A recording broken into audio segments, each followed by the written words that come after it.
So, big Okay. girl coochies. Big girl coochies. Becky. Becky, you gotta start off Here with we are. that. We are live, America. Welcome. Hello, America. So, for those of you following along at home, what you don't know is that, well, at least some of you know, is that we get together 30 minutes before this thing starts to do what we call sound check because it sounds professional and cool. Which basically we just get on 30 minutes beforehand and just talk about whatever. And so we were talking about a Lizzo song called Rumors, and yeah, it was a good conversation. So that's where the big girl coochie thing came from. Or I could have just not explained that at all and just Becky just let you lead with big girl coochie and let people just like I mean, that's what I do most shows. That's right. Yes, that's right. So all right. So anyways, welcome America to another round of Common Ground.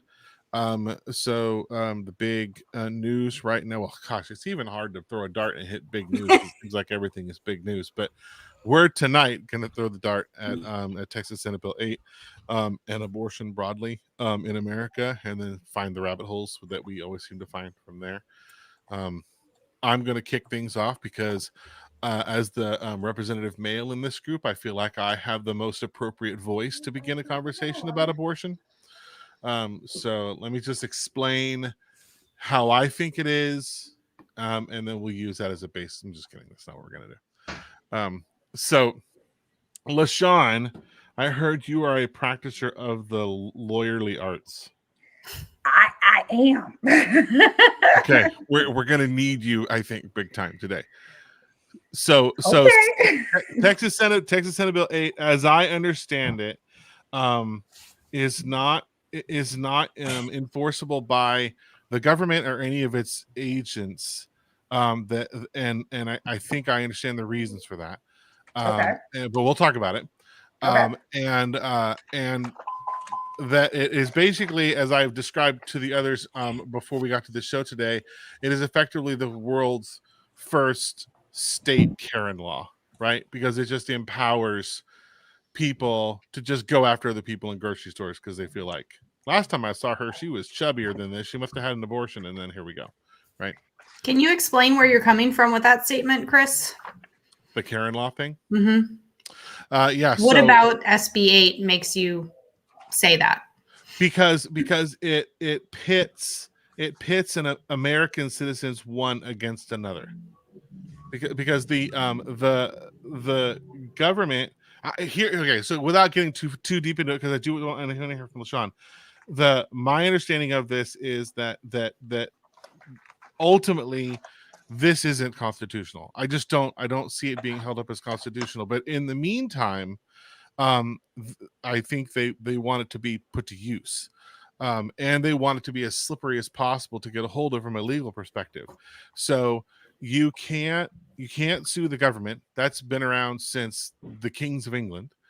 But you can, due to a case from like the 30s or something like that, LaShawn, you must know it, that says you can sue the agents. So I can't sue politicians for making a law, but I can sue the sheriff's department for enforcing a law that's unconstitutional, or I can sue the medical board for taking away medical licenses from doctors that perform abortions, because so I can sue the actors, but I can't sue the government directly.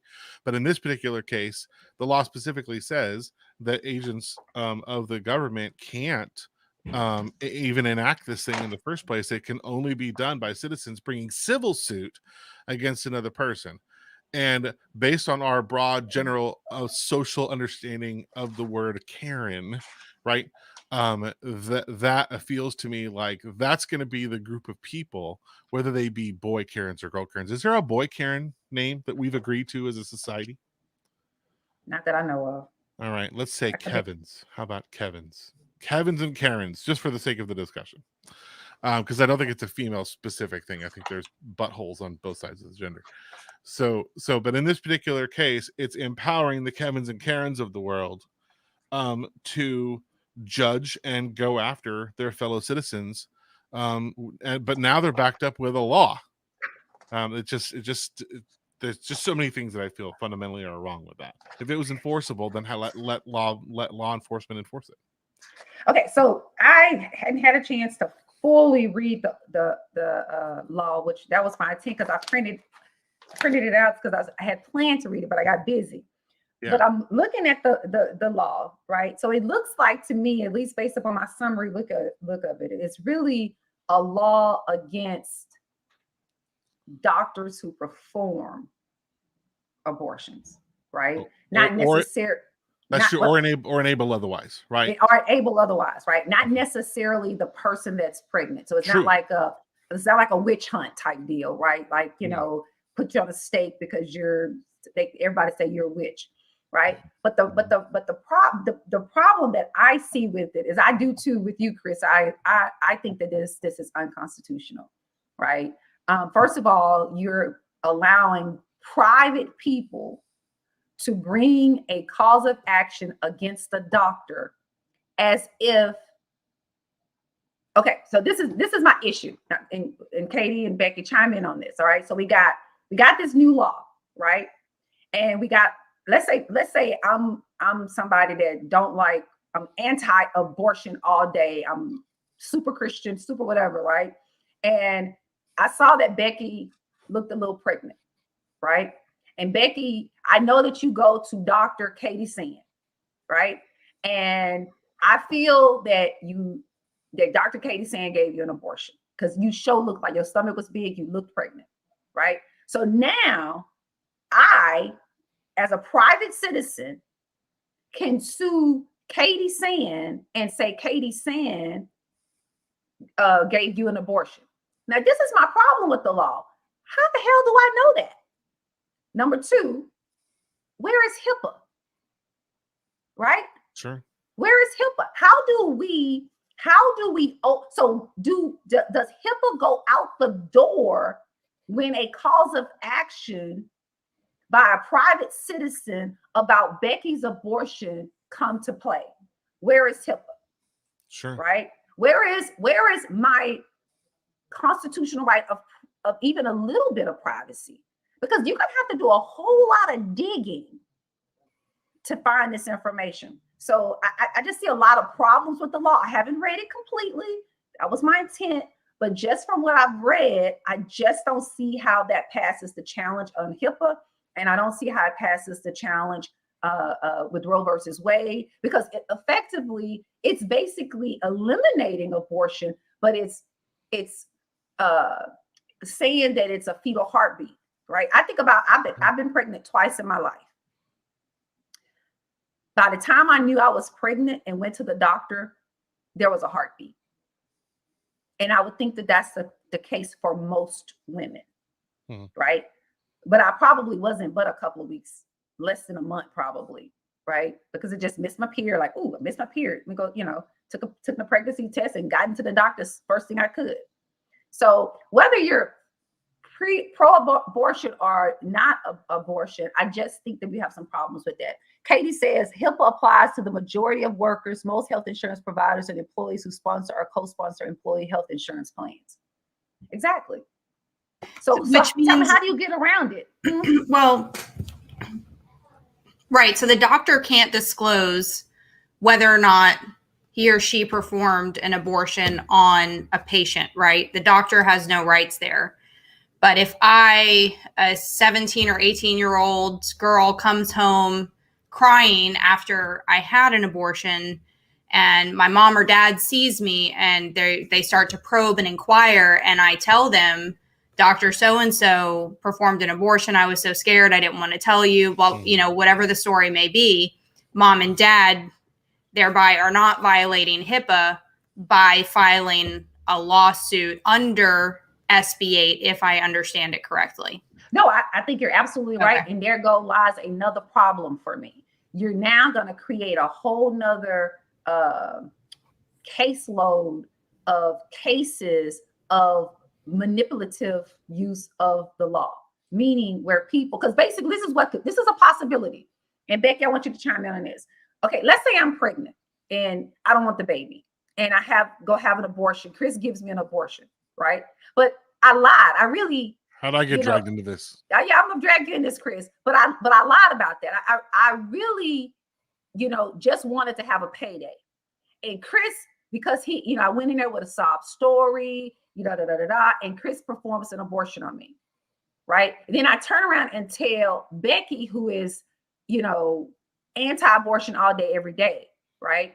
My And so name is Becky Karen sues, in this story. huh? My name What'd is you say? Karen in this story. Yeah, Karen. And so Karen then sues Chris because of my abortion. And then me and Becky got a side agreement too that, you know, we're going to split the payday. How do you avoid things like that from happening? And my second, my third, fourth, fifth problem too, right? Is yes, it says that any person other than an officer or an employee of a state or local governmental entity may bring a civil action against any person. So what that does is that empowers private interest groups. You know how you have the lobbyists at Congress and, you know, the lobbyists, all that's going to do is empower private interest groups, right? To then go after doctors that they don't like, doctors that they think are performing abortions that may not even be performing abortions, right? It's just going to empower people to be what? To be prejudiced, to be biased, and to have an avenue to basically perpetuate their religious biases. Yes, Katie. Okay, so I have a question. So I might, without disclosing my stance on SB 8 or abortion in general, if I put myself into the shoes of someone who is pro-life, I might say that how is the ability for me to go out and sue a doctor who is doing this, which may or may not be tied to my religious beliefs, could be tied to my, you know, beliefs in morality. How is this any different from prosecuting someone for murder of a human being that has been born? Okay, well, that's very different, but I'm gonna let you go, Chris, in my opinion. There's a quick answer to that one, because none of the states of our union nor the federal government have recognized the abortion in any way is murder by the legal definition of murder. Certain religious groups will call it murder, but I had a hamburger for lunch, and there are vegans that would call me a murderer because I had cow. That doesn't make it doesn't make it an actual murder by law. By law, I agree with you. The bill may not state by law this is the definition of murder, but if I'm sitting in a pro-life individual's shoes, I very well consider this to be murder regardless of religious beliefs. Regardless so I just want to throw that out there that we need to consider that in this conversation. Becky has her hand up. Yeah, so one of the questions I was going to ask, you said post-birth, but what I was going to ask Sean and Chris and Katie is, do you think a woman has a right, if it's a wanted pregnancy, someone comes up, shoots her in the stomach or the uterus and kills the unborn baby, does she have a right to take that to court and say, you murdered my unborn child?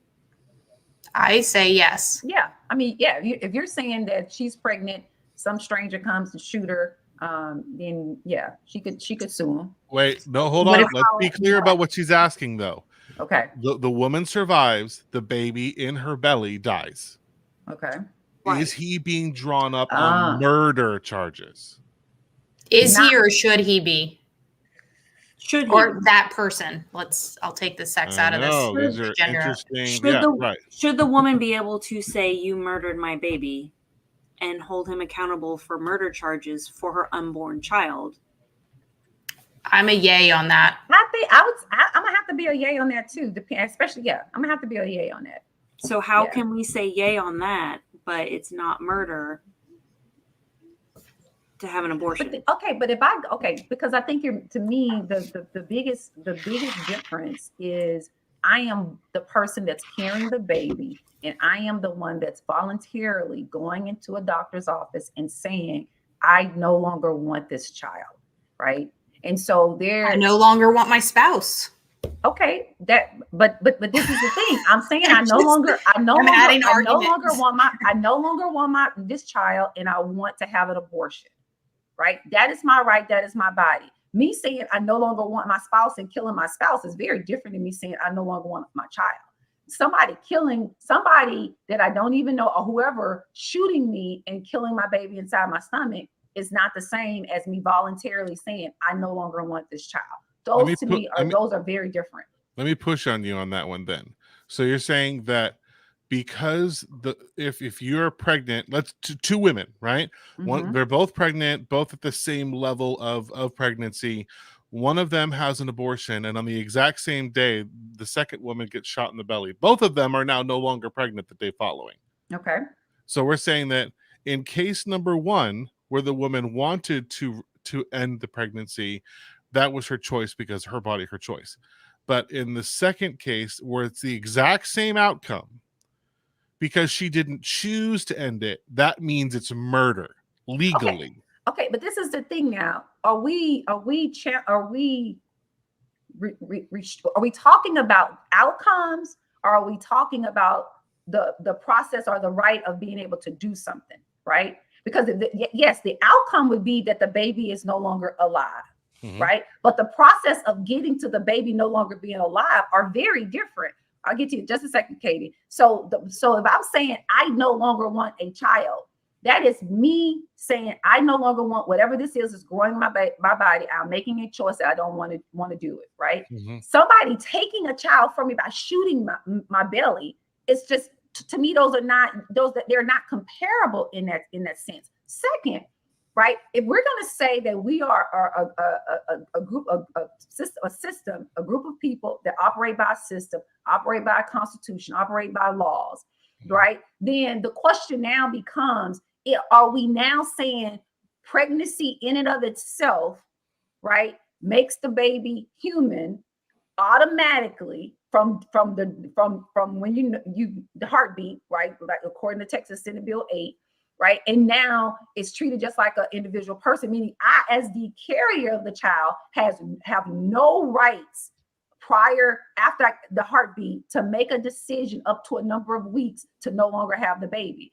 If now Texas has changed the law, right? But if you're going to change the law all around the whole United States, okay, then now we're saying that there's a totally different framework that we're operating by, right? Because one is a private action and one is a governmental action. They're specifically saying, hey, the government, right, is not going to come after you for given an abortion, right? But we're going to let private individuals do it. So it's really like they're skirting around that which they know that is not legal or would definitely not pass constitutional muster by saying, hey, I'm going to pass the buck to Becky. I'm going to pass the buck to Katie. I just think, to me, that's just comparing apples to oranges.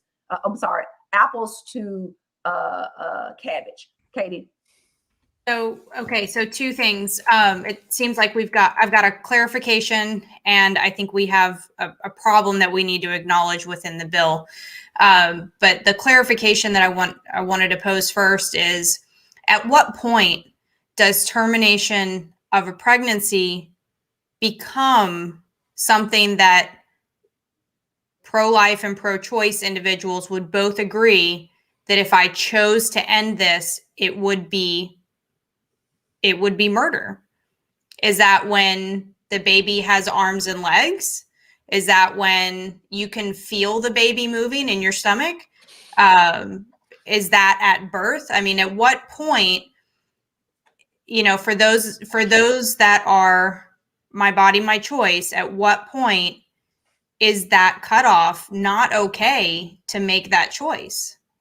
Okay, but see, this is the thing. Of course, the cutoff is always going to be arbitrary, right? Up until this new heartbeat law, right? The choice was 20 weeks, I believe. Up until 20 weeks, you had a right in the state of Texas to basically have an abortion, a legal abortion, right? So that's arbitrary because, you have to get a group of doctors that say, hey, the fetus is viable at a certain number of weeks. Boom. Now that's the cutoff. That's an arbitrary choice, right? So the question really isn't, is it arbitrary or not? It's going to always be arbitrary, right? It's going to all, because if I'm pro-life, if I'm pro-life, right, then I'm saying the moment you get pregnant, you don't get to get an abortion, right? The moment you get pregnant, in fact, you lay down there and have sex, you can't have, you done made a baby, right? So that's arbitrary. The question really is about how far are we as American citizens willing to go in allowing people that we put in office as public servants take our rights away. And it doesn't matter whether you're pro-life or anti, or okay with abortion or not okay with abortion. To me, that's not the question. The question isn't whether or not you're for abortion or not for abortion. The question is whether or not you are willing to keep allowing the public service in their own self-interest chop away at your right to exist as an independent human being in this world for the sake of other people's agenda. That to me is the question. And we're just, as females, we're just the pawns. So I think it's troublesome to me to consider the fact that if an unborn child, a fetus, I know everybody has different words for different stages and applications, but if the number of weeks of gestation is arbitrary, it seems to me like it's hard to make a law for or against that, right? It's hard to make an objective statement and law to protect someone so that they can get an abortion or to do what we're doing with Senate Bill 8. But at the end of the day, I think the reason that people focus on this is because there is a value placed on unborn babies. And for anybody out there that's a mama that's felt that baby moving in their tummy, like I personally cannot ever imagine a moment where I would make that choice. I can imagine moments where someone else, maybe a rape victim, a minor who was sexually abused, things like that, right? Like there are times where I can see where an individual may choose to make that choice or even need to make that choice in health related conditions as well, right? So if it's really hard to make an objective law that protects or prohibits, then are we really going about this as a society the wrong way? And rather than focusing on whether or not we say it's legal or illegal, why are we not as a society saying, how do we better treat individuals who find themselves in the position where they're saying, I need to terminate this pregnancy? Because I would be really hard pressed to think that a teenager who shows up at Planned Parenthood because she's afraid to tell her parents may not be able to actually get some decent support to help her bring that baby to term and maybe have it adopted or even end up raising it. I mean, you just don't know at the end of the day, because making that choice, I've never made it, and I've never had, been in a position where I felt like I've had to make that choice, thankfully. But I can only imagine how difficult it has to be to live with that choice day in and day out, regardless of why you got to that point. Just my 2 cents. No, I think it's some valuable 2 cents, Katie. Very valuable 2 cents. I agree with you. I don't disagree. I just think that to me, it's about, when you decide this, the reason why I say that it's arbitrary, because it has to be arbitrary, right? Because it's about whoever is in power and whatever their quote unquote moral beliefs are, right? What they think is right or wrong, right? And so you're basically setting a stage where if I have a belief system that says when you're pregnant, you cannot make a decision other than having the baby. And then I get into a position of power where I can make laws to that effect, then I am really just perpetuating my agenda. If I'm in a position where I feel like you get to have that right to have an abortion if you want to, and I get into a position of power, I'm perpetuating my agenda, right? So I think you're perpetuating an agenda on either side. So on that end, I don't think you get around that, right? So that's why for me, it's not so much about being for or against abortion, right? I've had 2 babies. I've never had abortion. I'm with you, Katie. I don't think that I could, right? But that doesn't mean that if Becky made a decision for whatever her reasons are, that I would, to me, Becky is a sovereign being and she gets to make a decision, at least to a certain extent, right? That's within her right to make that decision. Because what happens in America, and we know this to be true, is let's say I decide to have a baby, right? I listen to Becky and I don't have an abortion, right? And so I had a baby. I ain't got no money. Whoever the daddy is, he ain't nowhere to be found. He ain't helping out, right? When I get on governmental assistance, then the very people who's forcing me to have the baby, right, are the very people who really ain't gonna want to give me no assistance, right? They're not gonna want to give me any assistance. They're gonna say I'm a deadbeat mom. They're gonna say pull yourself up from your own bootstraps. They're gonna tell me all of this stuff, right? And then once the child is 18 and then the child is stealing or out in the streets trying to make a living, oh my goodness, let's get hard on crime. Come on. It's like literally like you're on one hand, you're wanting to be, Jesus and save all the babies. But then on another hand, it's almost like we're the very opposite of that, right? It's like, oh, we don't want to take care of you. Forget you. You need to get yourself together. Who are we as people is the question we really need to be asking. So I have a couple of quotes I want to inject into this because it comes down to that agenda question. And why are we in this pickle in the first place? Why does it seem like we have a group of Americans, and I will say who are predominantly Christian, who are fighting vehemently against this in America? Because that hasn't been the case since forever, right? Abortion's been around since pregnancy's been around, I suspect. And the concept of standing out in front of abortion clinics and that kind of thing, that is not something that was happening 100 years ago, right? So here's a couple of quotes. One of them is in 1971. This is a statement from the Southern Baptist Convention in St. Louis, Missouri. They passed a resolution encouraging, quote, Southern Baptists to work for legislation that will allow the possibility of abortion under such conditions as rape, incest, clear evidence of severe fetal deformity, and carefully ascertained evidence of the likelihood of damage to the emotional, mental, and physical health of the mother.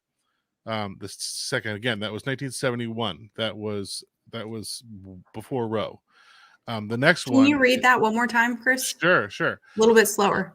Southern Baptists. So the quote is a part of a resolution from the Southern Baptist Convention in St. Louis, Missouri in 1971. Okay. Before Roe.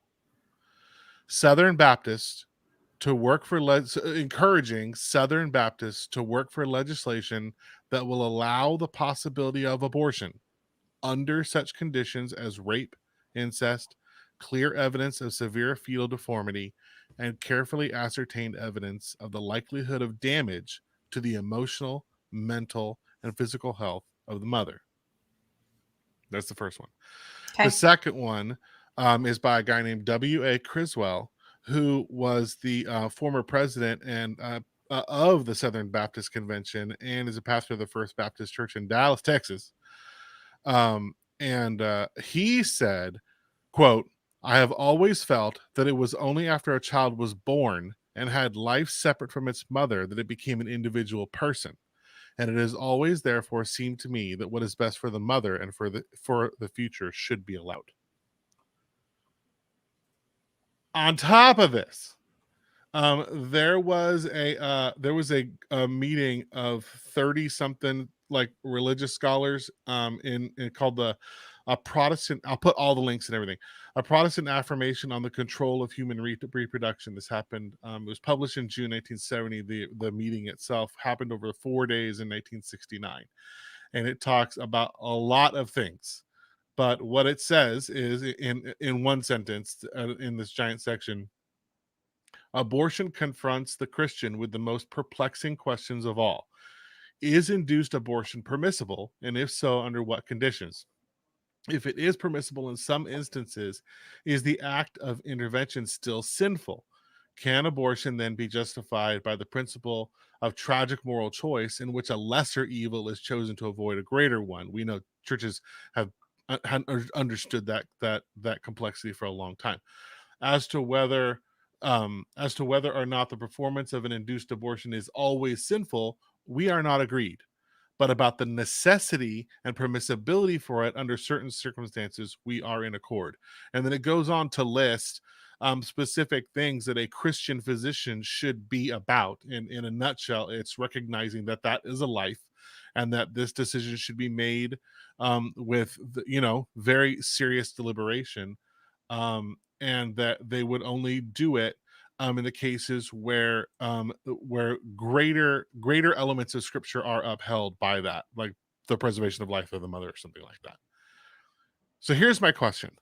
How did we go from 1969, 1971, where a broad coalition of Christians, the Southern Baptists of Dallas, Texas, are all saying that abortion should be allowed in these circumstances, and even the president of the convention is saying that life begins at birth? How did we go from there to here?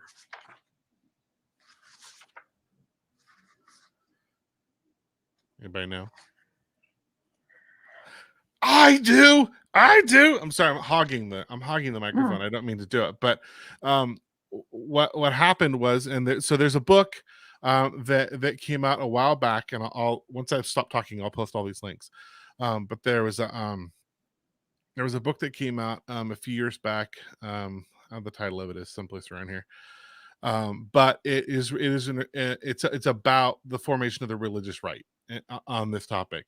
And if you go back and look, I'll post the link for the Politico article anyways while I'm talking. Comments, post. Oh, I can't do that here. I'm gonna put it in the private chat if somebody could throw it in the group one.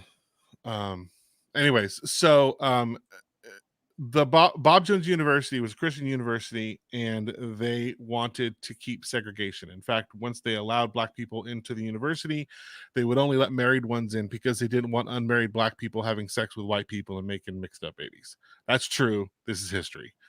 And so the IRS did not like that, and the IRS was threatening to take away their tax exempt status, and so there was a giant pylon of Christian conservatives of the era, late 70s, that wanted to allow these private universities, Christian universities, to just govern themselves the way that they felt like they wanted to govern, but they also wanted their tax exempt status, and that didn't work. So there was a guy, and you can read through the Politico article, but there was a guy that had been campaigning for years before that to try and coalesce the Christian community together as a political force. Up to this point, that hadn't been the case. And in reality, the Protestant community, which is everybody but Catholics, I think that's my understanding of that definition, they saw the abortion thing as being a Catholic issue, because Catholics don't agree with birth control either, right? They have rhythm method, or just stop when you think you need to stop. Those are the only methods prescribed officially. So the issue of abortion was a Catholic thing. So the Baptists and Lutherans and everybody else prior to 1971 didn't care at all. Well, it's not that they didn't care at all. It wasn't a national campaign, but it wasn't until this thing rose up with Bob Jones University, and ultimately pin it like topping off with Ronald Reagan, who at the end of the whole thing said that the government was going to support Bob Jones University's ability to be a segregated school. So don't even get me started on Ronald Reagan. But at the end of the day, The Supreme Court disagreed. They did take away the IRS that status away from Bob Jones University. One Supreme Court justice disagreed, and Ronald Reagan appointed that guy to some, like, I'd have to go look it up, but it gave him some job within the White House. Like, he promoted the only guy that dissented against we shouldn't let black people go to Bob Jones University.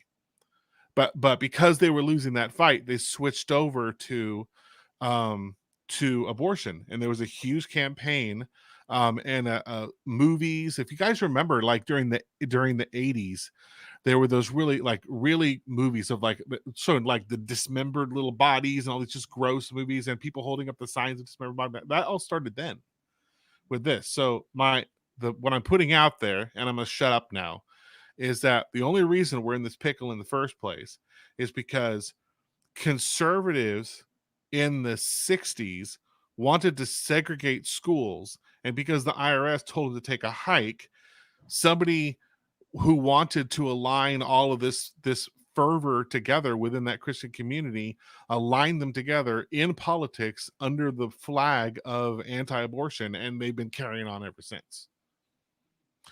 The end. Divisive. So sad. I know.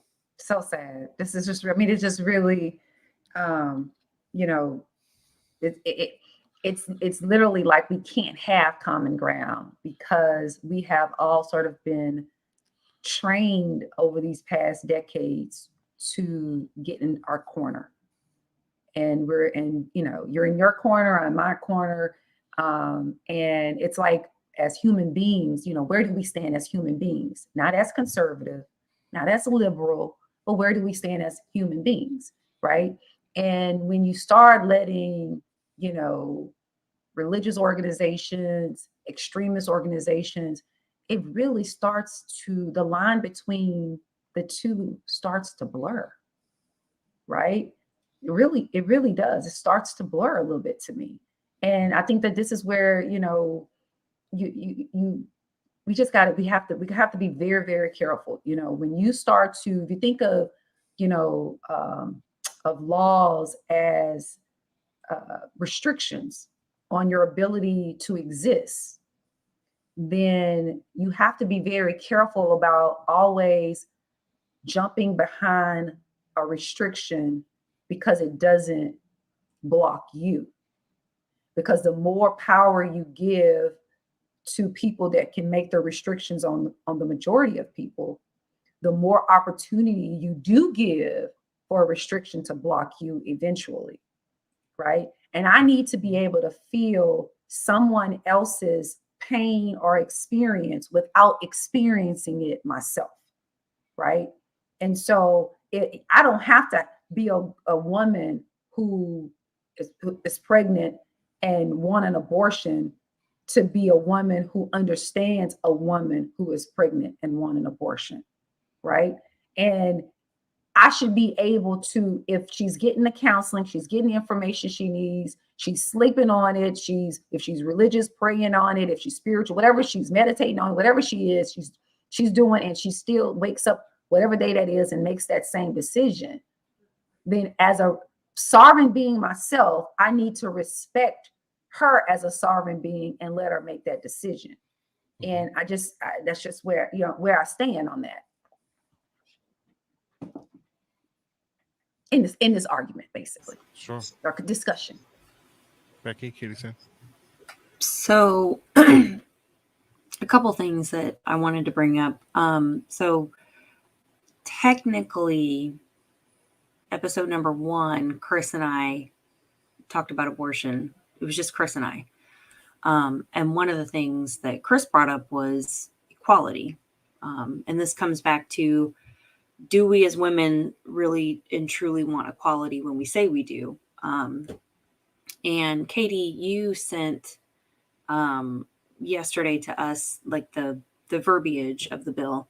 And it was an older version, but still, the first part of it talked about the civil suit piece. It wasn't necessarily Karen suing a doctor. It was like the original version in 2017 was the father of the child or the parent of the unborn child has the right to sue for damages or emotional damages, which I personally feel is fair, right? If I understand that on the one end, we carry the child in our womb, so that gives us some sort of decision above all else, right? Ultimately, unless you murder me, I will either carry the child or I won't. Like there's no getting out of that, right? But I do think it's fair if a woman decides, if the man and the woman created this child and the woman decides I'm going to have an abortion, but the father of the child doesn't want that, I personally think it is fair for him to be able to sue or have some, like, he has some say in that, right? We did this together. We created this. It's not just you. Yes, I understand your body, but I have some, say in there. So I personally felt like that piece I think is fair, personally. And then, so one of the other things that I thought, and I'm just kind of like, I was jotting down thoughts as all of you guys were talking, so I'm just going to kind of spit them out. They may not be in order, but so one of the things that came to my mind as you guys were talking is I remember I was in psychology, and my professor was like, they did this study where it was like how many people are for the death penalty. And it was like a majority, right? Like 60 to 70 to 80%, some large majority was for the death penalty. Well, then they asked that same group of people, would you still be for the death penalty if you knew that person would have life without parole? And the tune changed, right? It ultimately, the whole what came from that study is I want the death penalty because I know that too many people who should have the death penalty get off and they hurt more people or whatever.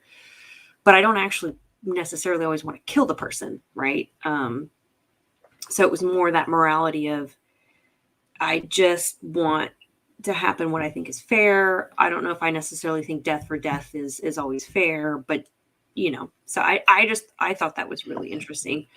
And I'm trying to think of why that, in my mind, that related to this conversation, but I think it's just like the penalty of what we think. You think the word abortion, you think of, especially if you're pro-life, you equate that with murder. So if you're pro-life and you think that's murder, you probably think the Senate Bill 8 is not strong enough, right? Because we're talking about a woman murdering a baby. Like, civil lawsuit's not a strong enough penalty in that sense if you think it's murder. Sure. So that's just, that kind of came across my mind. And then something else that came across my mind when I started at Empyrean, I was in the call center and I had to do death claims. And I remember the first time I did a death claim on a child, that was when I realized, depending on whoever the vendor is, if it's Unum or whatever, somebody has to sit in a room and has to say, okay, well, was the baby alive for 24 hours? Okay, yes, then you get $5,000. Did the baby die, before it was passed through the vaginal canal? $0. And I remember thinking in my head, like, somebody has to sit in a room and has to decide, what qualifies as a human being that is born. And that has nothing to do with politics or morality or anything like that. It's literally, I work for a life insurance company and I have to say when you get paid a certain amount of money and how much money do you get paid. And I remember thinking, wow, that's really depressing. I don't have that job. But I agree, I think with all three of y'all, that at the end of the day, I personally, unless my life was in danger, I don't think I would choose to have an abortion. Or unless literally the baby was not viable, there's no organs, the brain is outside, which would be a horrible thing to think about. And I've known lots and lots and lots of women in many different situations, and they've told me their stories, and it's just horrible. And at the end of the day, I've had 2 children, and I like the fact that when I walk into my doctor's office for my visits, prenatal or not, it is about me and my doctor talking about what is right for me as the patient. My unborn child is the second patient in that scenario. And I think that's okay because I believe I'm already a mother when I'm pregnant, right? So it is my job to assess me and this baby and decide what is the best for us. And for me, it's really hard not to compare the situation to if one of my children, God forbid, they're 4 and 5, if something were to happen and they were, in a vegetative state and they're in a hospital bed and they have no brain activity, and me and my husband have to decide, do we pull the plug or not? I don't think anyone should be a part of that decision except for me and my husband. And especially not politicians, especially not Greg Abbott. Like, it's just, no one else should be a part of that decision except for us. And to me personally, I've had people try to explain to me why they thought that scenario was different, but I can't disconnect my brain from that because I am the life source of this baby. If I disconnect, it's just like pulling life support, in my opinion. And nobody else I agree with that you. decision, in my opinion. And I agree with you. And I think that if you take your scenario about being on life support, no brain activity, et cetera, we've even created in the system of law, an avenue for you, the person that's in that vegetative state, to have made a decision about what you wanted to happen to you before that happened, right? So that your mom or your dad or your husband would not have to make that choice for you. They would have to honor your choice. And so I agree with you. I think that it's an aligned example. At the end of the day, this is, my thing is, you're telling a woman she cannot have an abortion. And let's say if she's making that decision for financial reasons. She just can't, she can't financially take care of the child. Maybe she's not emotionally at a state where she can feel like she can balance it, etc. It would be different if we had the kind of world or had the kind of community of people where this woman would know that she would get the help and have the resources without the stigma, without all of that negativity that go along with it. But y'all, that's not the world. That's not the America that we live in, right? That's not the America that we live in. We live in America where they give you stimulus checks of $600 as if that's going to be enough money for you to pay your rent. We live in a world where just a basic house. I was in San Antonio this past weekend for my son's soccer tournament, and we were on the side of town where I used to live when I was in law school, and it was basically very rural, number of trees and forests when I lived there. And it was like this little shotgun house. House probably couldn't be no more than maybe 1,200 square feet, wood, just a little shotgun house. And the house, the prices of those houses were starting at $220,000, right? So then you take a woman that's making minimum wage, right? Oh, let's say she's making $10 an hour, maybe a little bit more than minimum wage, right? She has a baby. She's got to work. Now let's talk about daycare, right? When I can remember when I needed, I had my second child, and the daycare that my first child was going to close, they closed all of a sudden. And I was scrambling because it was time for my second child to go to daycare, and I needed to, get back working. And so I can remember going to this daycare, and I was interviewing different daycares. And this particular daycare wanted $2,000 per child. Who the hell can afford that? Right? But you see, these are all of the factors that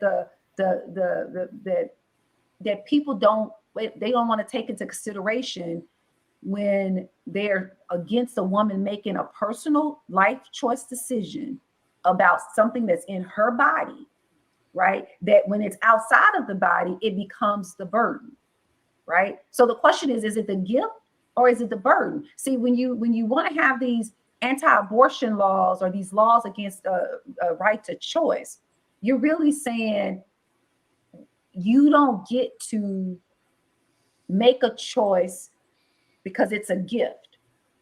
But then when you have the baby, now the child becomes a burden and the mother becomes a burden, because what we're going to talk about, oh, she's on welfare. Oh, they just on welfare. They just keep having all them children on welfare, right? Who are we as people? It's the question we need to ask, right? Now, we're not going to stigmatize people, and we're going to provide people with good housing, and we're not going to run prices of just basic living out the freaking roof.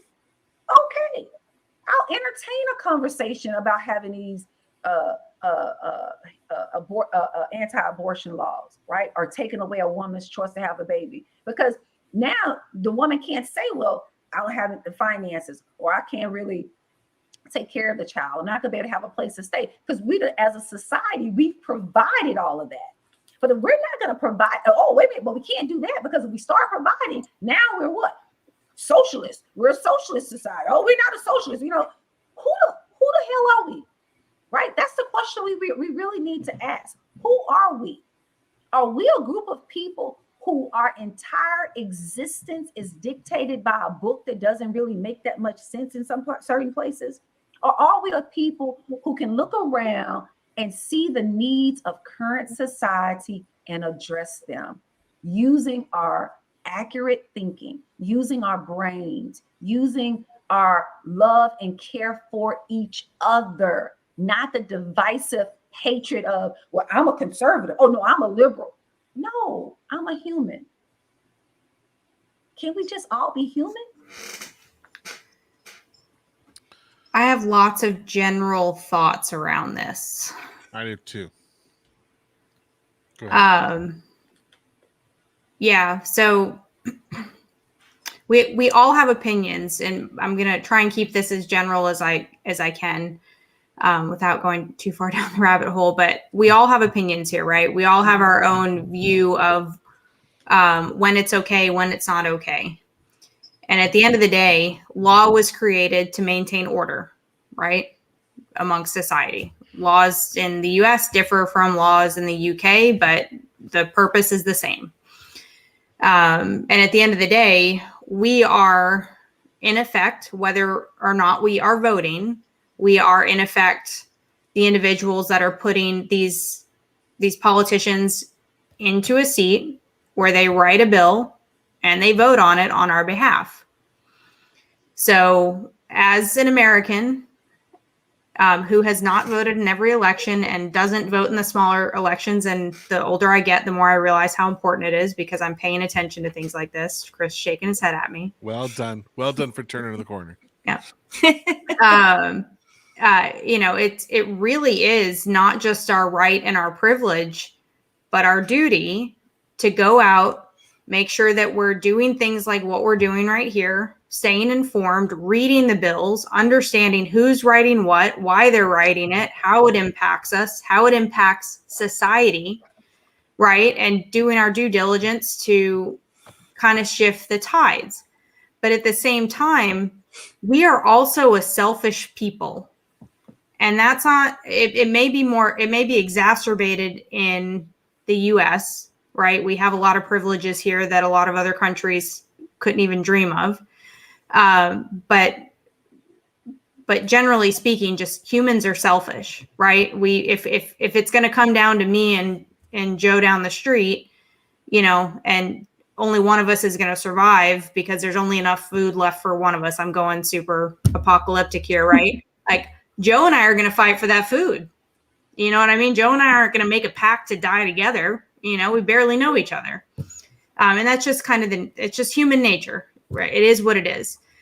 So kind of with that at stake, when we're talking about things, the financial side of why a woman may choose to make this decision, my argument back to that might be, well, how many people out there are handing over, you know, all the extra stuff out of their paycheck that they don't need in order to support, you know, boys and girls clubs and things like that, where there, you know, are organizations out there in the community trying to make sure that kids get an education and that they understand the world around them and that they have a good mentorship and upbringing so that, you know, if they were born into a life of poverty, hopefully they can, you know, find means and ways and support to get out of that.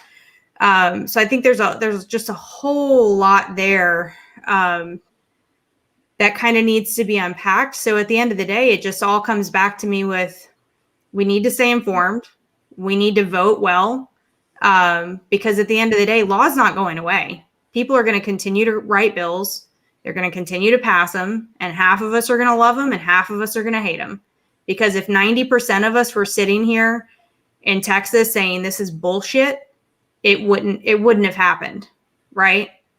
It's close enough that it happened. And it's probably going to be a really long time before there's any shift in another direction. So I'll just kind of leave it at that. Lots of general thoughts. No, I agree with you, Katie. I mean, I think a lot of it happens because we as citizens, we're asleep most of the time. You know, the only time we really kind of get excited and get interested is, you know, when the big election, when it's the president, right? And then we're only voting because we're scared. You know, I think the last election was a prime example of that, where, you know, you had a lot of interest, a lot of talk, a lot of this, a lot of that, a lot of forming groups, a lot of discussion, but it was more so about getting who you thought was against you out and getting who you thought would be for you in, right? So it was still that decisiveness, right? It's just, Katie says, we're afraid of how it's going to impact me. I agree with that, right? But this is the thing. We're afraid of how it's going to impact me based upon what somebody says on the Critical News Network or what somebody says on Fox, right? We're actually listening to pundits say things and then we're taking it at heart and we're not really thinking about, okay, how does this really impact me per se, right? You know, let's just take Trump, right?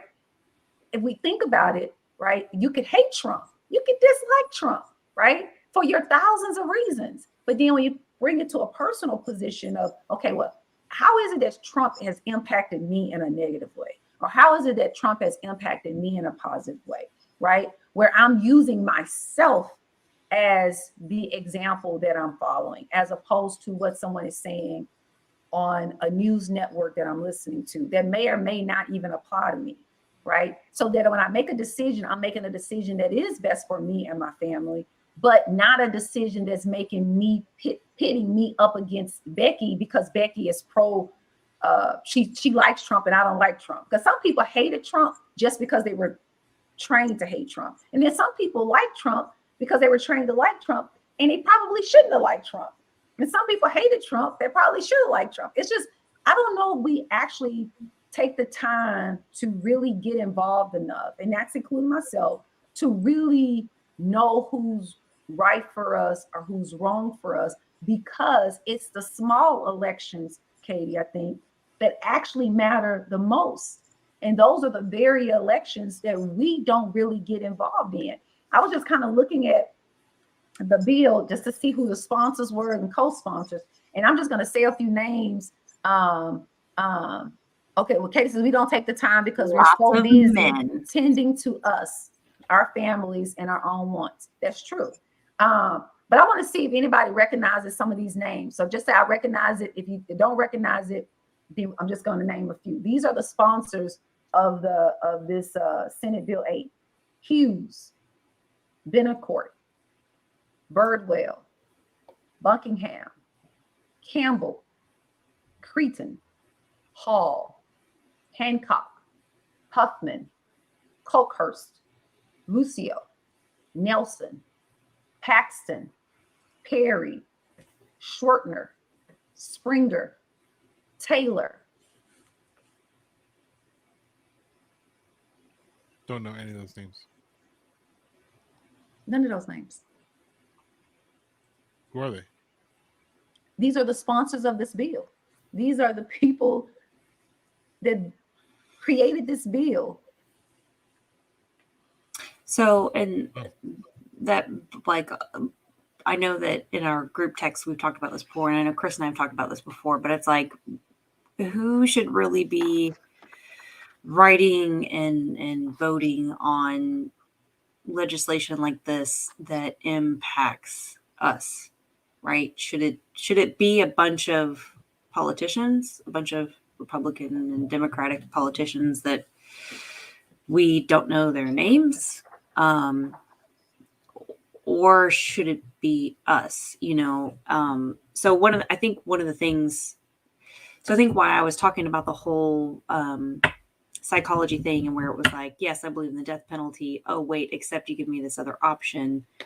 We participate as a society, and like every episode we've had, I feel like every conversation we've had, most of us really are more moderate than I think our friends would think we were, based off of our Facebook posts or family dinner conversations at Thanksgiving.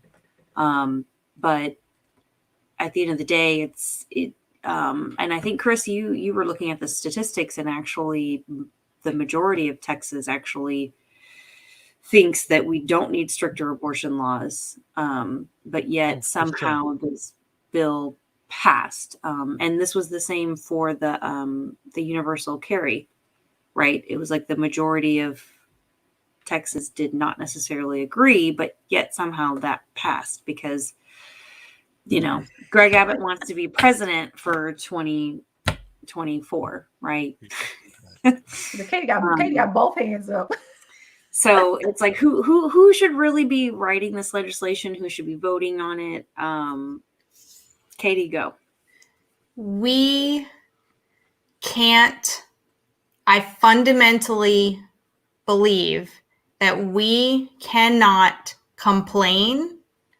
We can protest. I think protesting and complaining are two different things. And just to kind of put that out there, but we can't complain and not take action when we are not following the 2017 version of that bill, the 2018 version, right? All those, when I sent the 2017 version, and like 90% of it is like strike throughs. If we are not taking the time to do this, to read it, to write to our senators and whoever else, like, we can't just sit here and complain and say, well, that person's a piece of shit for voting for it. We have to do something. We pay them through our taxes to do this on our behalf. So we are putting our trust in them to do this on our behalf. And until we wake up as a people, they're going to do what they want to do. And they have every right to do it because we put them in that position. Even if it's by not doing any action, no action or inaction is action, right? Like, that's I'll mute myself now. Okay, bye. No, Katie, you're absolutely right. And I think what we don't see as a people is that, a long time ago, what was it called?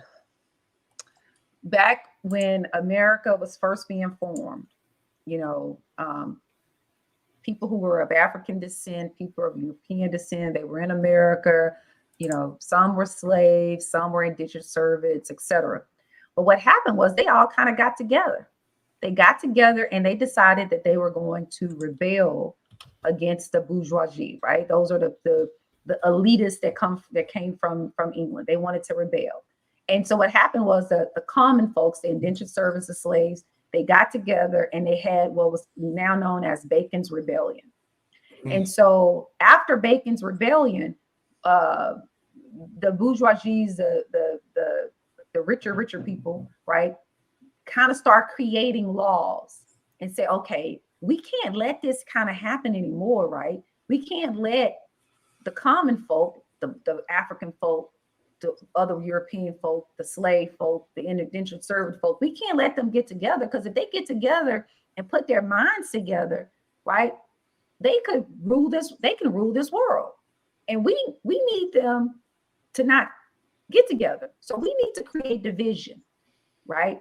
And so that's when they started implanting little things like white. So if you're if you're white, you get these rights, and you get to be able to do this, and you get to be able to do that. And if you're of African descent, you can't do this, you can't do that, you can't do this, you can't do that. So what does that do? That then gives the crowd, certain people in the crowd, that gives them status, that gives them self-honor, that makes them feel important, right? But in order for me to feel more important, right, I'm in comparison to somebody that I think is less important, right? And that's kind of what the government has been doing from the commencement of this country, really, right? It's just been planting divisive little tools through our laws, right, through democracy, to keep us divided. And in actuality, we as the people have the power, but we have to know we have the power, and we have to use the power and stop being used, right? Because the reality of it is, and I think, Katie, you kind of went into this conversation about about the guns.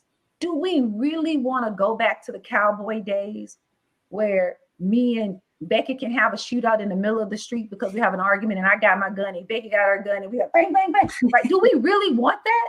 We don't really want that, right? And I have 3 guns. I am not against the gun, right? But I don't necessarily want to be walking down the street with a gun in my holster. But this is not the cowboy days. We live in a technologically advanced society. We've got to decide who we are, right? Because you can be, I get it, right? Some people want to go back to what they think the good old days were, right? Make America great again, whatever that may mean, right? But does that mean me walking down the street with a gun? I got no permit. I got no training, right? Okay, we're all humans. I don't think that we as people really know who we are or who we want to be, right?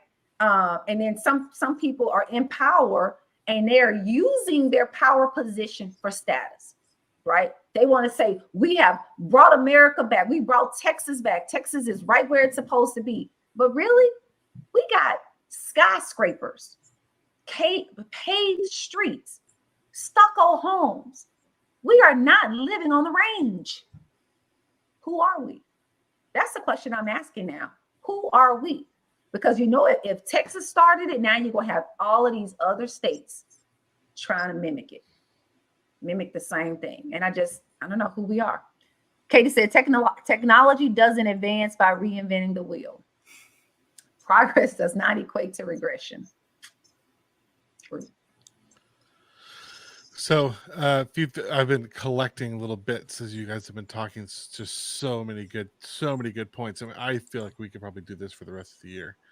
So coming back to the topic of what did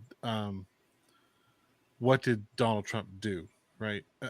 Because it's this concept of how did we get to this point where we are so divisive and we're so polarized against each other and that sort of thing. I remembered something from the founding fathers. James Madison wrote at length on this in one of the Federal Papers about the fear of sort of unbridled democracy, that if you just give the power to the people, they will sort of just turn into a mob, right? So one of his quotes on that is so this comes from them looking at the Greeks, and in Athens you had to get quorum from 6,000 citizens in order to do something. And the problem with that is that it basically whatever the hot topic was at the time, that was the thing that would flow through, because the mob ultimately wins.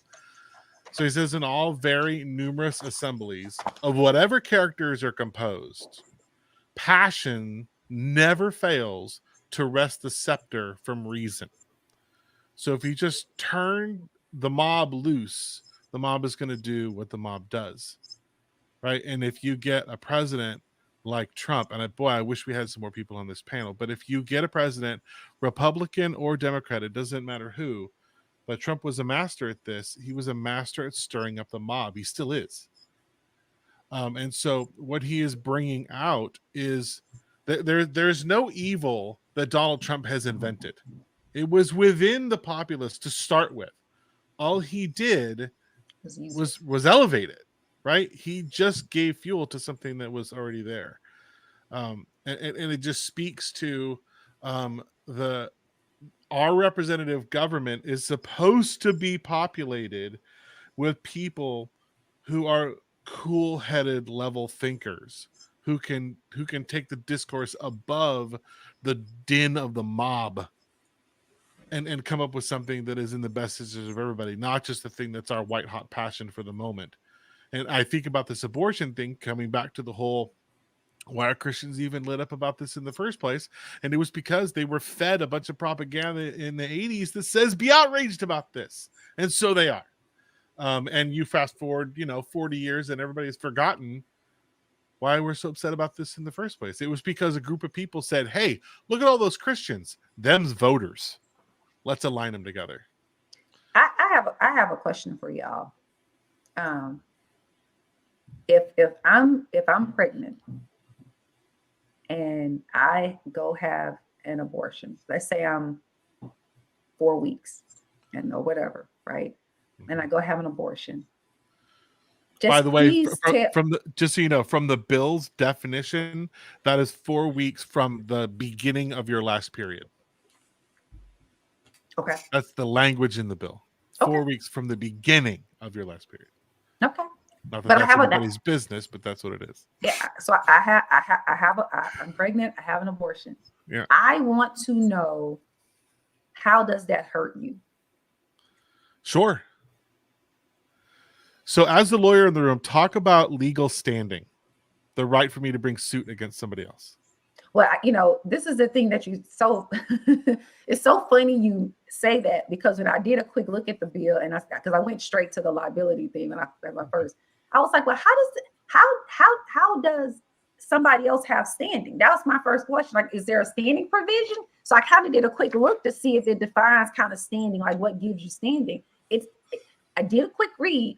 It's not in there, at least not from what I see. I read the whole thing top to bottom. It's not in there. So that means that they're just giving standing to anybody except for a governmental entity or governmental employee. That's right. And that's why I say it's a Karen law.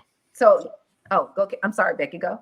No, I was going to say that's why, to me, whether you believe abortion is morally right or wrong, whether you believe abortion should not happen past 6 weeks, 8 weeks, 22 weeks, 24 weeks.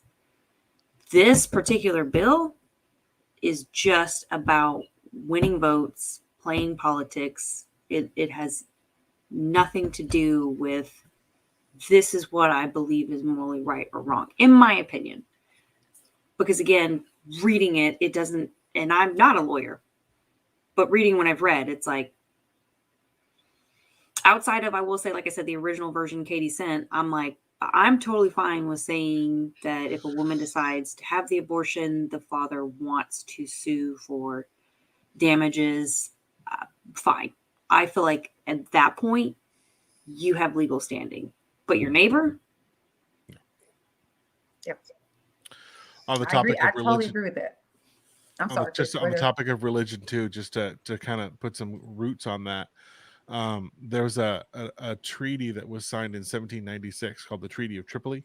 It was actually the first American treaty signed, and it was signed unanimously by the Congress. So both houses agreed to it, and it states, this is a quote, "The government of the United States of America is not, in any sense, founded on the Christian religion." I don't think you can split hairs on that one. So when we talk about, I don't have a problem with anybody's individual religious beliefs. The only line I draw, the only wall of unrelenting opposition I build, is that your religion does not dictate my government. And the only reason that I'm going to point fingers at all the Christians that are not here represented, unfortunately, to have this conversation with us live right now. The only reason Christians are confident in this is because they think they're in the majority. Because if we had a Muslim president and a Muslim majority House and Senate, boy, howdy, they would be screaming separation of church and state. But because they think the Christians are winning, well, then government of Jesus. When the founding fathers clearly, and that's one quote, there's zillions that will establish a precedent that one of the core elements of our country was not to be founded on religion. That's one of the reasons why we left England in the first place. Oh, by the way, the average salary, the average rate of daycare in America, in Texas, is $12.36 an hour. $12.36 an hour. The living wage, according to the MIT living wage calculator in Harris County, Texas, right now, for a person and one child is $29.11 an hour. There you go. The poverty wage is $8.29, and that's if the child stays home. And what's minimum wage? $7.25. $7.25. That's what I'm saying. Still, how long has it been? $7.25. A long time, 2003 or something like that. We haven't had a material increase in the minimum wage since Clinton.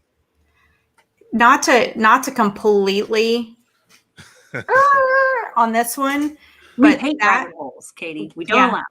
that very fact, the rate of inflation and the lack of response to meet the rate of inflation, is one of the top reasons why employees are in droves leaving their current employer right now, because they cannot make enough money to keep up with inflation. So they're seeking other employment where they know they are going to get a raise so that they can make up for it.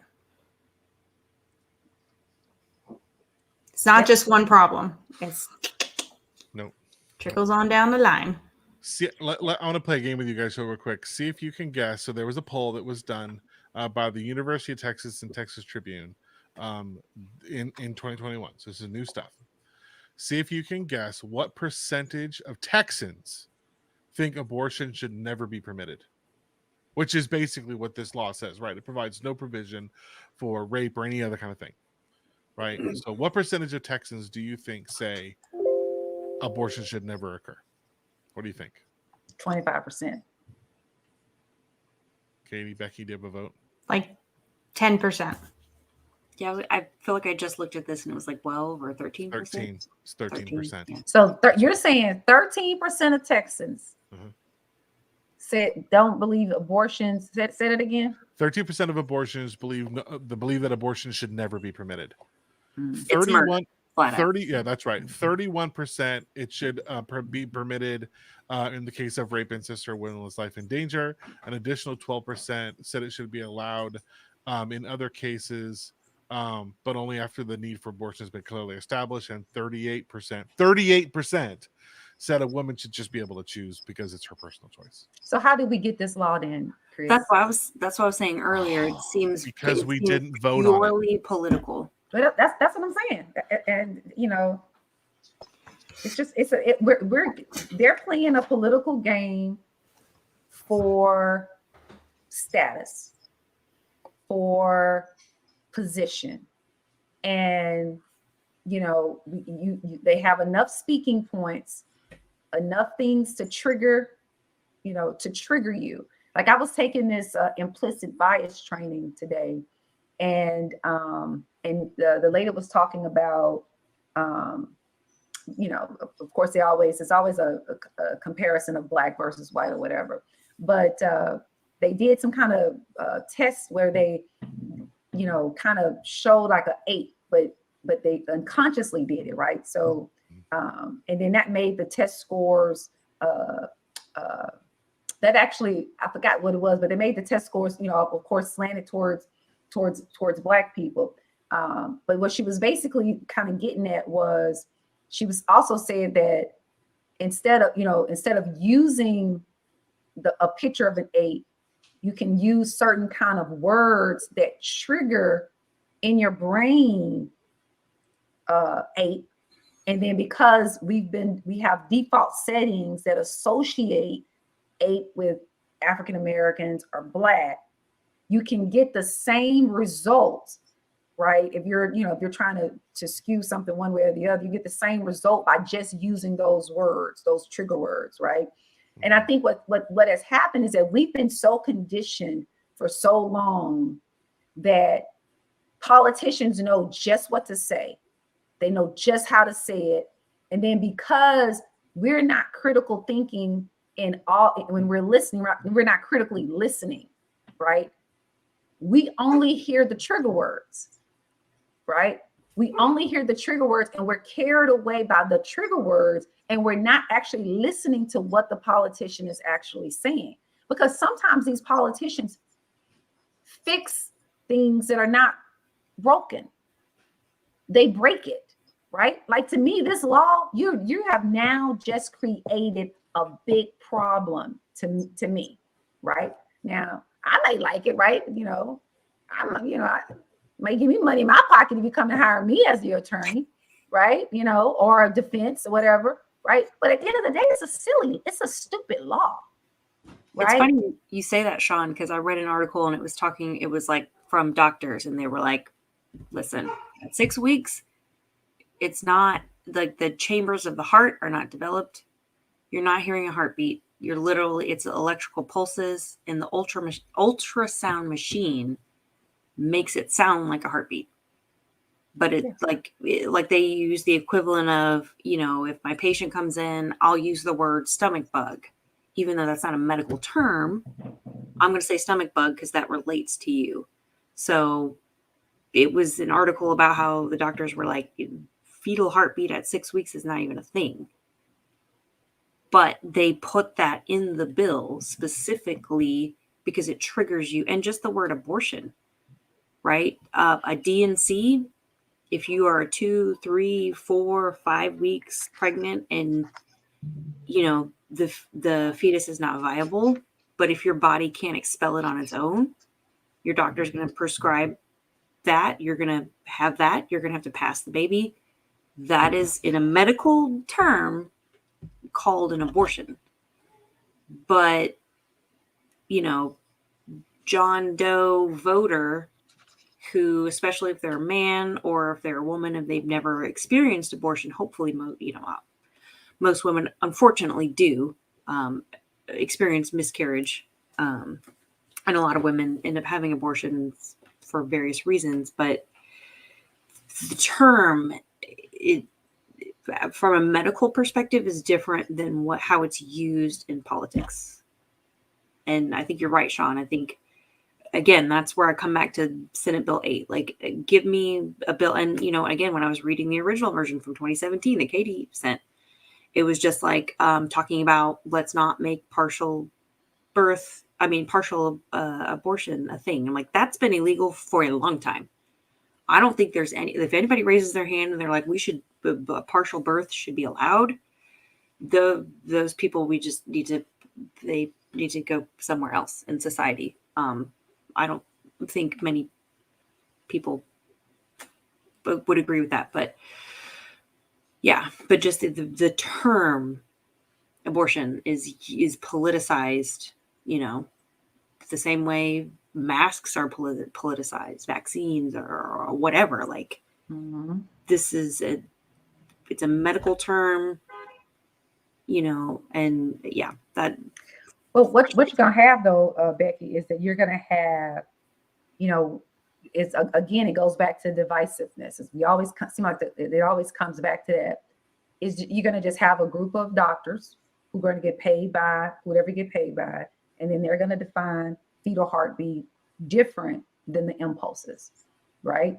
And so when you have these private right of action, I know a private citizen like me, right? I'm not about to try to pay to sue a doctor because the doctor gave you an abortion. I'm not going to care that much, right? But if I got a right-wing extremist organization group funding me, right? Now I'm going to care about something that I don't really care about, but I got people who do care, not because they actually care about me or they care about the fact, Becky, that you got an abortion. No, they care about an agenda. They care about pushing an agenda. They care about dictating what you think is right or wrong. They care about controlling what you believe. And they care about sort of putting you sort of in a robotic type of state where you live life in accordance to their dreams, right?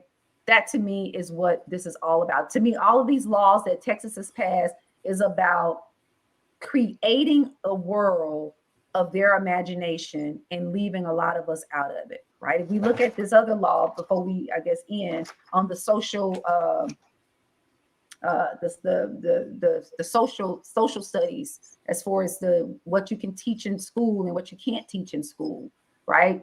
Again, this is the reason why, you know, most of y'all know I am not religious, right? And one of the reasons I'm not religious is because when I came to just an awareness about something, I started to realize that it was a lot of stuff I wasn't told.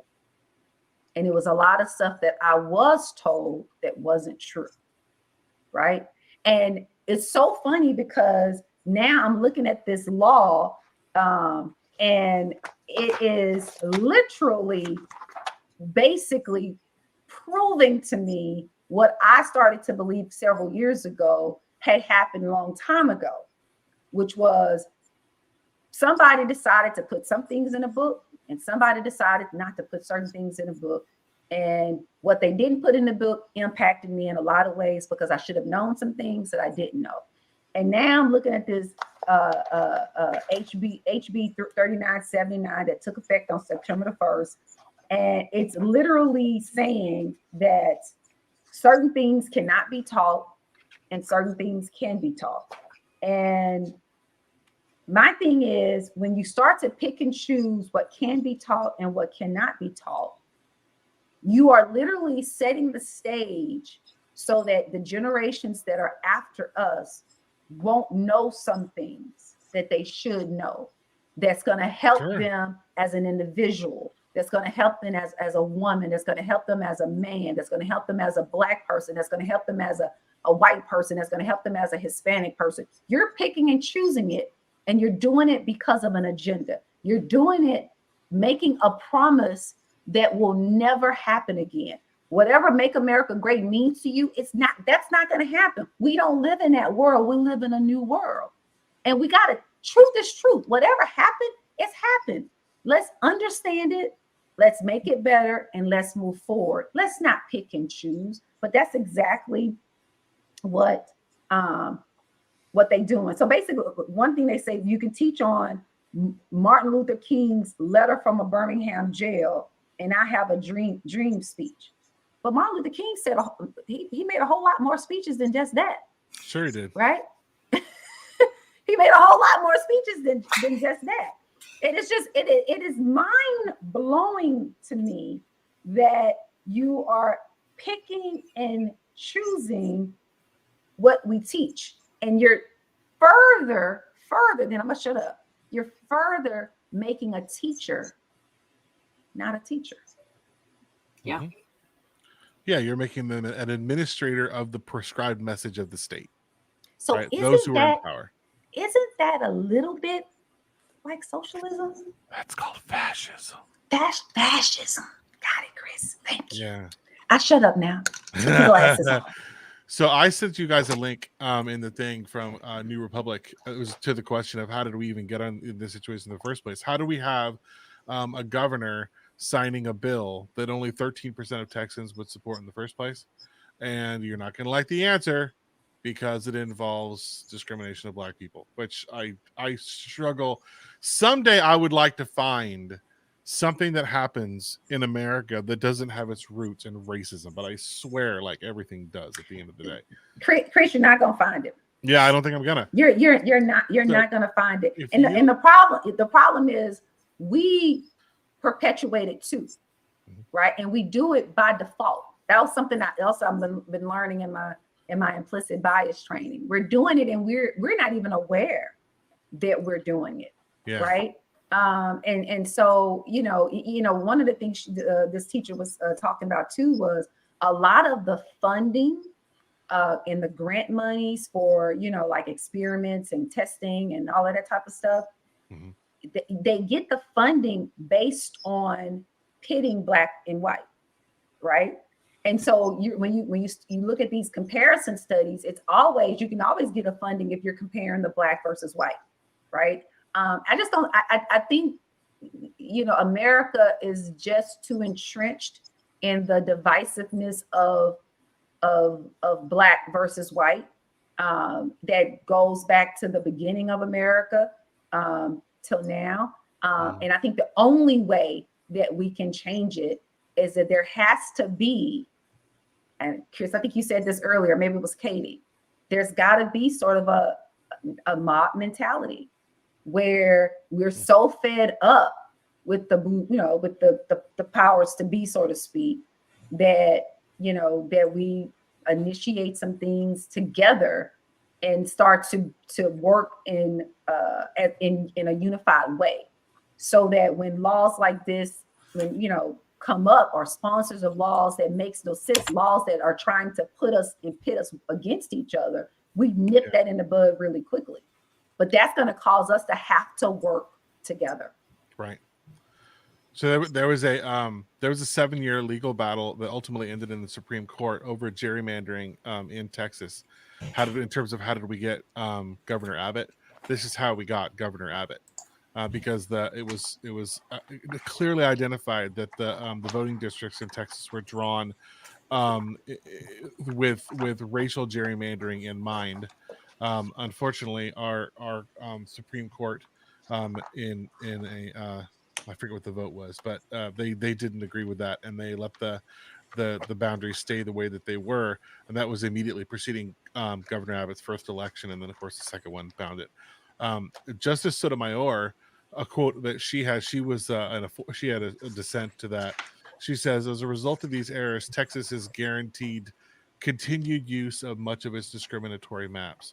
This disregard of both precedent and fact comes at serious cost to our democracy. So that we in Texas have the laws that we have, and we have the governor that we have, because the people that are in power manipulated the vote to keep those in power in power. Yep. And we give them the keys to do it. I agree with Sean with what you said in terms of like a better mob needs to rise up, right? A better mob needs to rise up.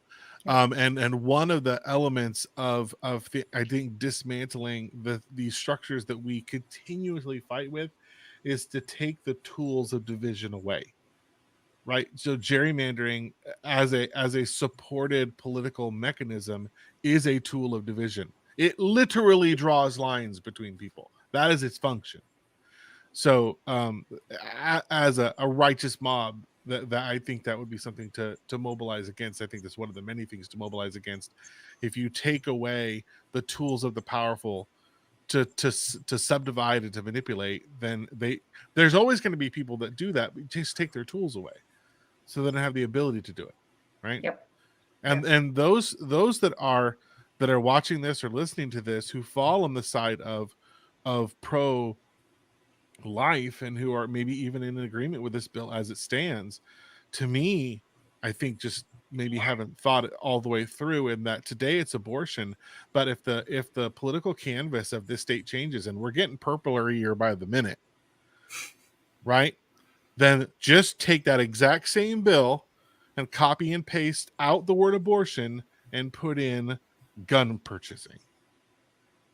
Same thing, right? I'm going to sue my neighbor because he bought an AK-47. Because my governor that swung the entirely opposite direction and also didn't read the Constitution, maybe, passed a bill that said I get to do that. Because my neighbors having automatic weapons or semi-automatic weapons or military-style weapons in their home puts me at some level of risk. Therefore, that's my standing. Therefore, I get $10,000. That's the slippery slope we're on. Today, it's abortion because they perceive that they're in power and they're not thinking further enough down the road that you might not.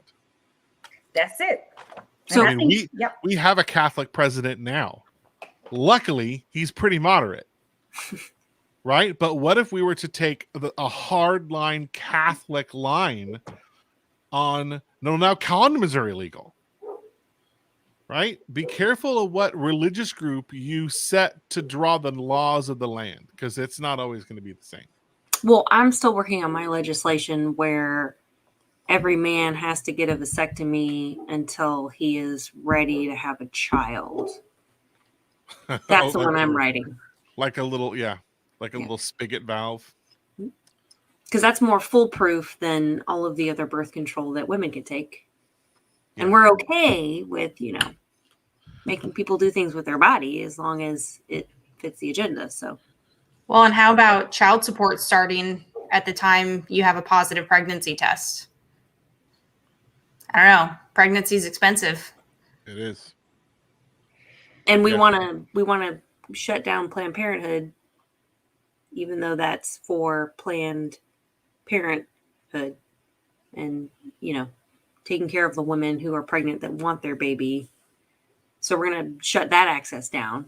So she needs to, how could she pay for childcare or, prenatal care, child support from conception?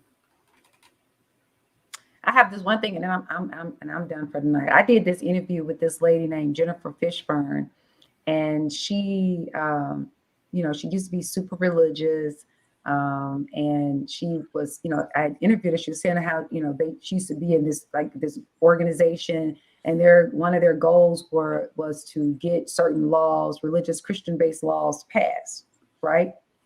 But she also talked about how growing up, she was raised Christian, was an adult Christian, did a whole lot of the church thing, but how she wasn't taught to love her fellow person, right? And how one day she was married, and she was in, I think, Germany, and she had to go to this church, church that she could go to, and they were in the church and they were giving hugs. And she said she thought that was just the weirdest thing, somebody, taking them, time out, giving hugs, etc. And, but she said during that time period, that is when, she learned how to love her fellow man or woman.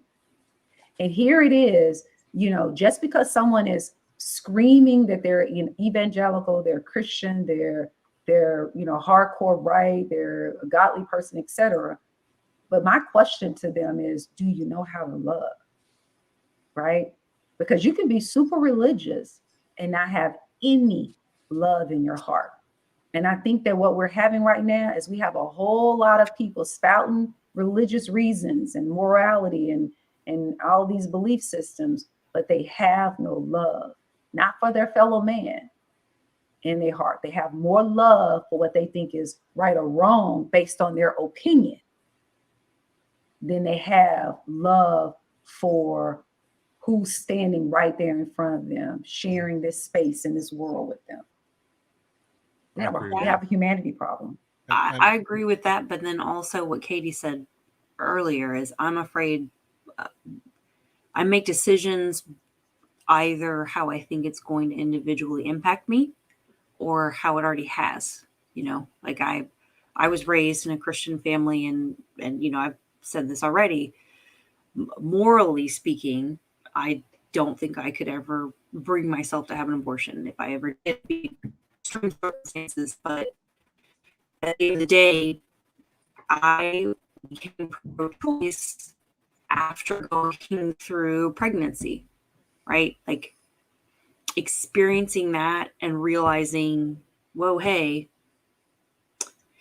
the mental, the physical, everything, and I've got 2 kids right now sleeping on the other side of the wall from me. And some days I wake up and I'm like, I got this. Some days I wake up and I'm like, don't know if I'm going to survive today. And they're 4 and 5 years old.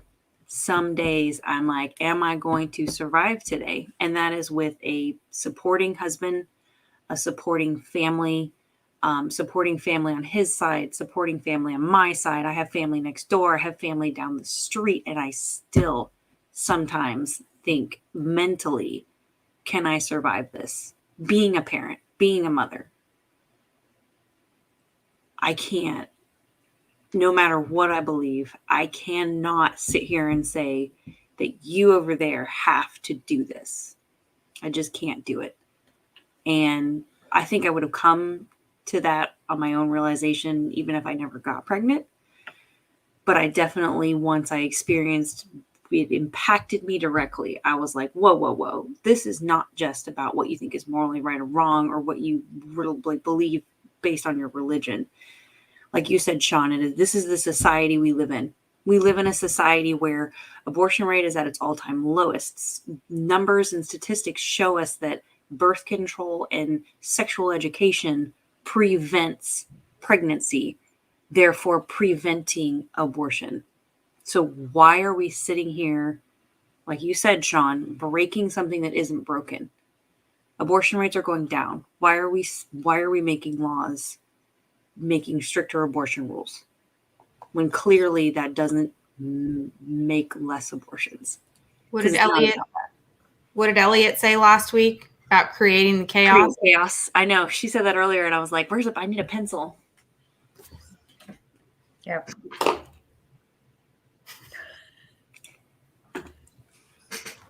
I have just a quick thought on the coming back to the mob thing.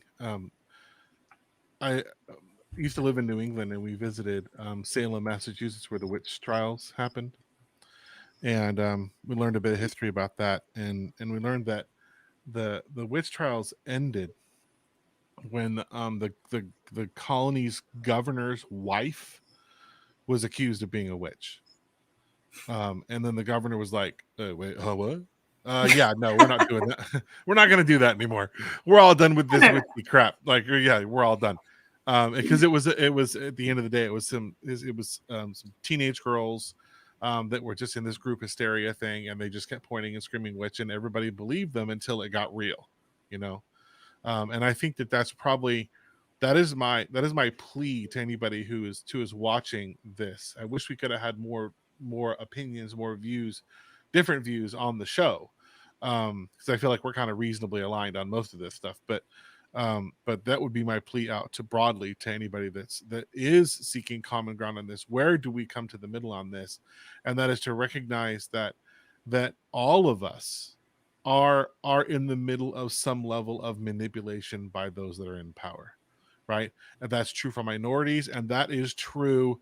Where's my camera? That is true for the Christian right as well.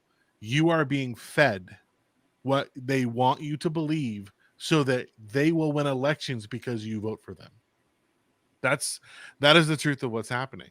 The evidence of it is all over the place. It's just to somehow think that there's all these conspiracies and Joe Biden didn't really win the election, and there's all this just massive conspiracy everywhere, and that somehow the conservative community and the Christian community are somehow impervious to manipulation, impervious to this kind of stuff.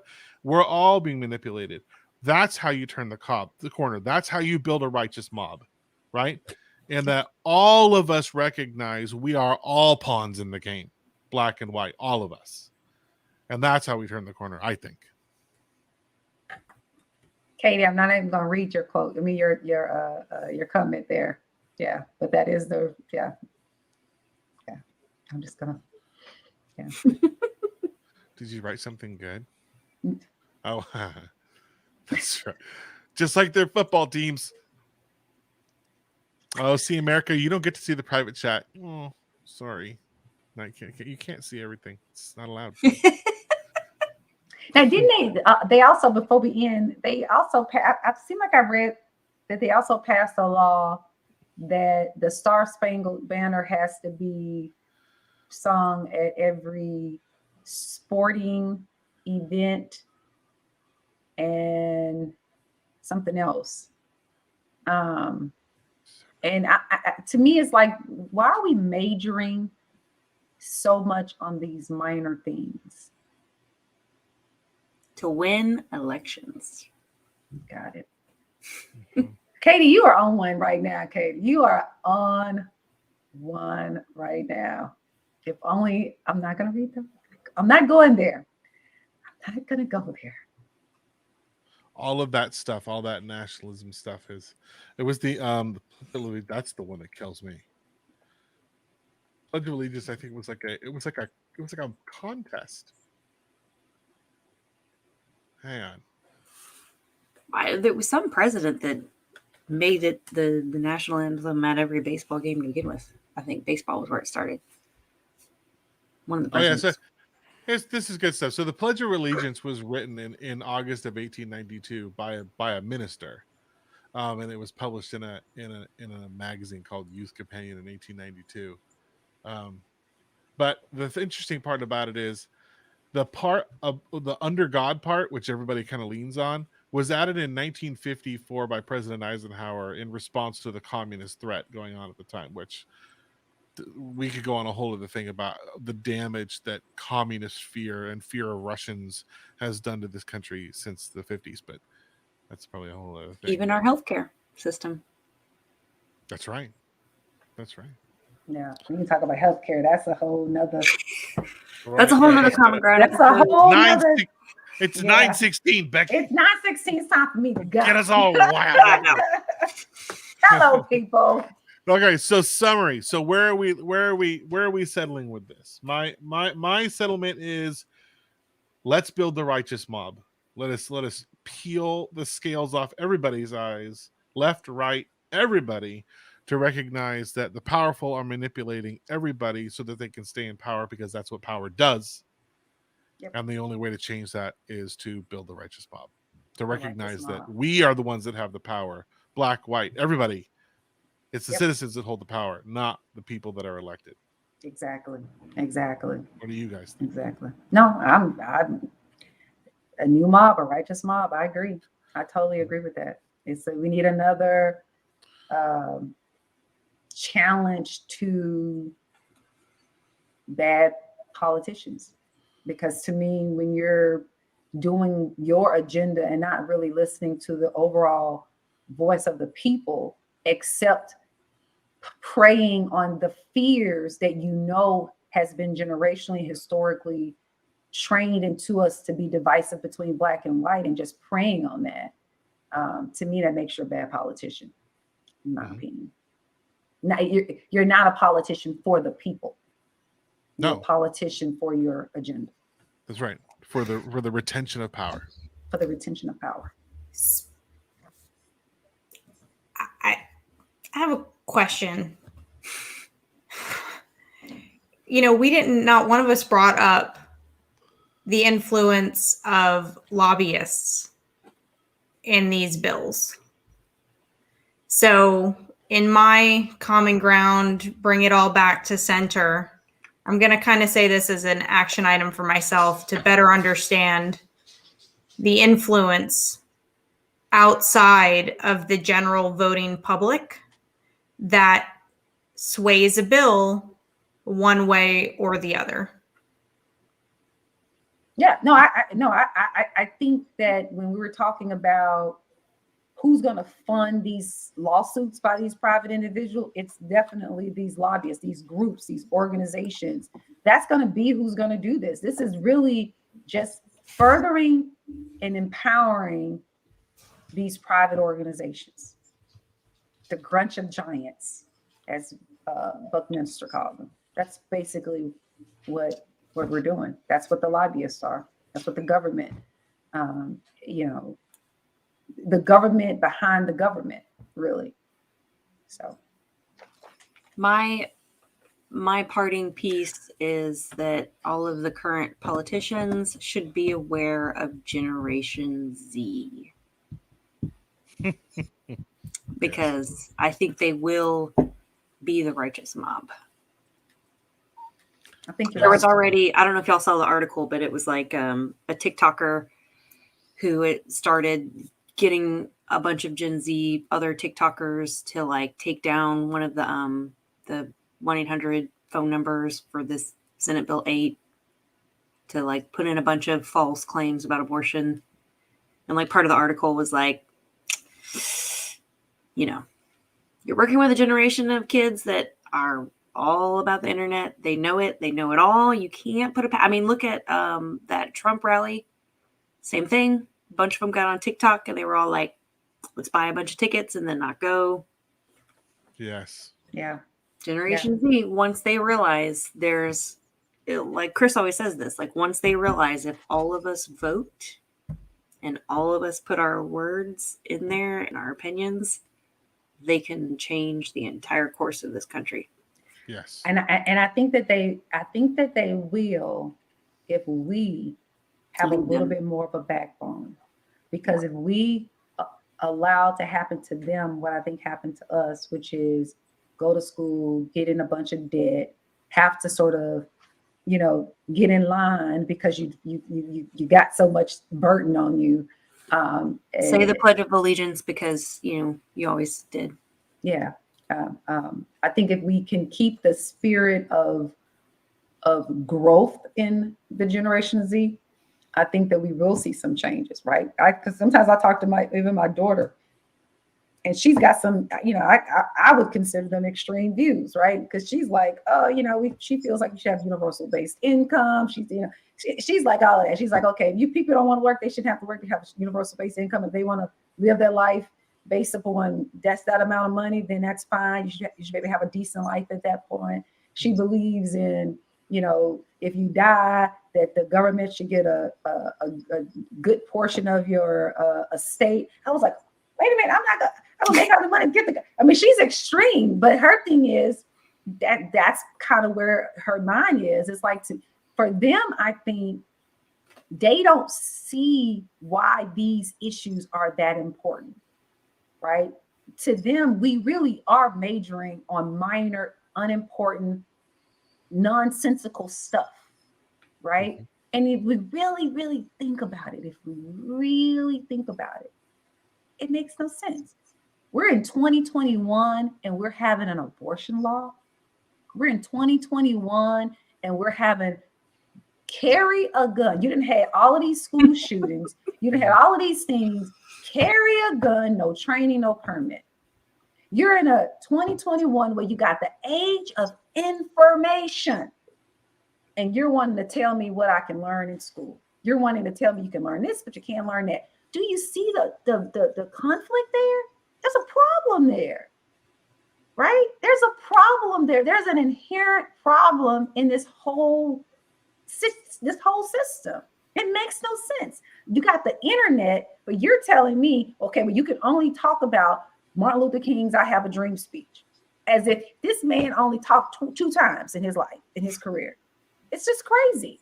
Well, you can read the Federalist paper. Well, you can read Frederick Douglass, but don't read that. I mean, it's just anyway. I'm done. They said not to read the Federalist Papers. That's in the. No. I said you can read the Federalist Papers. Oh. Yeah. I would challenge most Americans to read the Federalist Papers. I think that we think people again. It's 9:23. But I think we throw around this concept of the founding fathers just a wee bit too much. I'm gonna say this one thing, and then I really am gonna shut up. So one of the things that you can talk about, right, is you can talk about, of course, George Washington, Thomas Jefferson, but guess who they got fourth on the list? Sally Hemings. Who's that? See, Sally Hemings was a Black lady who was the concubine to Thomas Jefferson. Oh. Yeah. So we could talk about Sally. Talk about the Black woman being the partner, the sex partner. Come on, people. Let's just teach information that's history, that's true, but that's kind of offensive. Not that I don't want you to learn about Sally Hemings. Not that I don't want you to learn about it, but the picking and the choosing. Anyway, I just And back to censorship next week on Common Ground. Hello, America. Good night, America. Good night. I got to go to sleep. I got to wake up at 4 o'clock in the morning. I don't know. I'll see you in the morning, I'll Sean. see you in the morning. Okay. I don't have to do 5:30 because my child won't be 24-hour fever free by then. Mm. Well, actually, that's a lie because I still have to call the school bus to tell them. All right, guys. This has been a great Right, America. conversation. Thank Definitely. you, guys. All right. Bye, America. Bye, Bye. See ya.